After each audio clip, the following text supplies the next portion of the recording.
চোখের পানি যদি কোনো দোয়ার মধ্যে পড়ে আপনি বুঝে যাবেন এই দোয়া আল্লাহর কাছে কবুল। চোখের পানি এত দাম, দুই ফোঁটা পানি আল্লাহর কাছে সবচাইতে প্রিয়। এক হচ্ছে জিহাদের ময়দানে শহীদের শরীর বেয়ে ঝরে পড়া রক্তের পানির ফোঁটা, দ্বিতীয়টা হলো অনুতপ্ত বান্দার চোখের পানির ফোঁটা। নিজের ভুলগুলো বুঝতে পেরে কেউ যখন কান্না করে আল্লাহর কাছে কাঁদে, তার চোখের পানি চোখ বেয়ে নাকের ডগা বেয়ে মাটিতে পড়ার আগেই ওই ক্রন্দনরত বান্দার জীবনের সব গুণ আল্লাহ মাফ করে দেয়। আর ওই ছোট শিশুটাকে হত্যা করছি, ও অনেক বড় জালিম হবে এলাকা, তার ফিতনায় এলাকাবাসী তটস্থ থাকবে, সে তার মা বাবাকেও জাহান্নামে নেবে। এজন্য আল্লাহ তাআলা আদেশ দিয়েছেন আমাকে, আল্লাহর আদেশে আমি তাকে হত্যা করেছি। মুসা আলাইহিস সালাম বললেন, তাই তো, এটা তো অনেক ভালো কাজ করছেন। তাইলে বলতেছে, তাহলে ওইটা বলেন। খাবারও দিল না, এত কৃপণ, এদের দেয়াল কেন ঠিক করতে গেলেন আপনি? তখন তিনি বললেন যে আসলে এটা একটা ইয়াতিমদের ঘর ছিল, দুইটা ইয়াতিম শিশু, তাদের বাবা মা খুব ভালো ছিল, আর এই দেয়ালের নিচে আছে গুপ্তধন।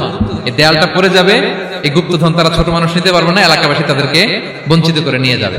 আমি দেয়াল গড়ে দিলাম যাতে করে তারা যখন প্রাপ্তবয়স্ক হয় নিজেদের সম্পদ নিজেরা বুঝে নিতে পারে। সুবহানাল্লাহ ওয়া বিহামদিহি। এগুলো তো আমি বুঝতে পারি নাই। তো এই ছিল খুব সংক্ষিপ্ত পরিসরে মুসা আলাইহিস সালাম খিজির আলাইহিস সালামের ঘটনা। যে ইমান প্রয়োজনে জ্বলে ওঠে না, যে ইমান সত্য ন্যায়ের কথা বলে না, যে ইমান প্রয়োজনে জ্বলে ওঠে না, যে ইমান সত্য ন্যায়ের কথা বলে না, যে ইমান বাস্তবে নাই, যে ইমান অন্তরে নাই, মুখে শুধু ফাঁকা বলি, কি করে তারে বলো ইমানে বলি, কি করে তারে বলো ইমানে বলি, কি করে তারে বলো ইমানে বলি। ঠিক না?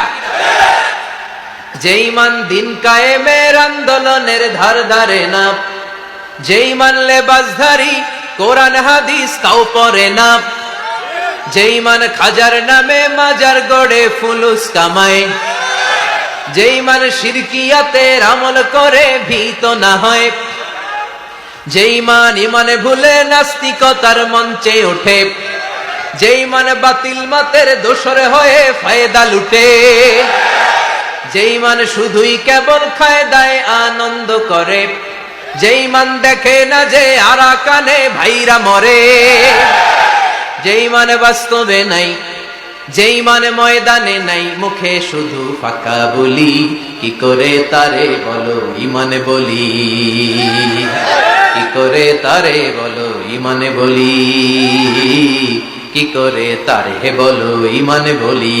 কবরের জীবনটা আসল জীবন। বিশ্বনবী দোয়া করতেন, আল্লাহুম্মা ইন্না নাউযু বিকা মিন আযাবিল কবর।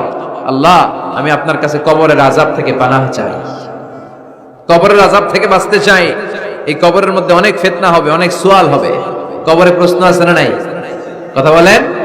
প্রথম প্রশ্ন জিজ্ঞেস করা হবে, মার রব্বুক, তোমার রব কে? বলেন, আমাদের রব কে? ওমা দীনুক, তোমার ধর্ম কি? বিশ্বনবীর চেহারা দেখিয়ে বলা হবে, তারিফু মান হাযার রাজুল, এই লোকটারে চিনো? আমরা কি বলবো? আমরা চিনি, উনি আমাদের প্রিয় রাসূল মুহাম্মদুর রাসূলুল্লাহ সাল্লাল্লাহু আলাইহি ওয়াসাল্লাম। এরপরে জিজ্ঞেস করা হবে, এগুলো কোত্থেকে শিখলা? আমরা বলবো কোরআন থেকে। ফায়ুফসাহু লাহু কবরুহু ৭০ যিরাআন। এই সুন্দর সুন্দর উত্তর করতে পারলে আপনার কবরটারে ৭০ হাত লম্বা করে দেয়া হবে। মদিনার সবচাইতে গরীব সাহাবী বেলাল রাদিয়াল্লাহু তাআলা আনহু, লজ্জাস্থান ঢাকার জন্য শুধু একটা জামা ছিল, গায়ে দেওয়ার মতো কোনো জামা নাই। এই সাহাবীর মতো গরীব কোন সাহাবী মদিনার জমিনে নাই। এই বেলাল রাদিয়াল্লাহু তাআলা আনহুকে বিশ্বনবী ডেকে বললেন, ইয়া বেলাল আনফিক, ইয়া বেলাল লা তাখশা মিন যিল আরশি ইকলালা।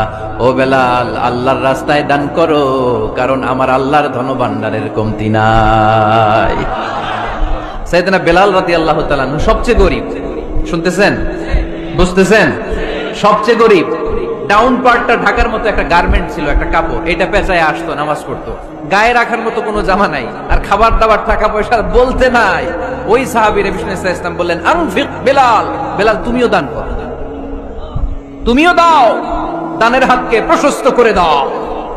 আনফিক ইয়া আদম উনফিক আলাইক, হে বনি আদম দাও, দিলে আমি তোমারে দেব। যারা দান করে বেশি তাদেরকে দেয় কে?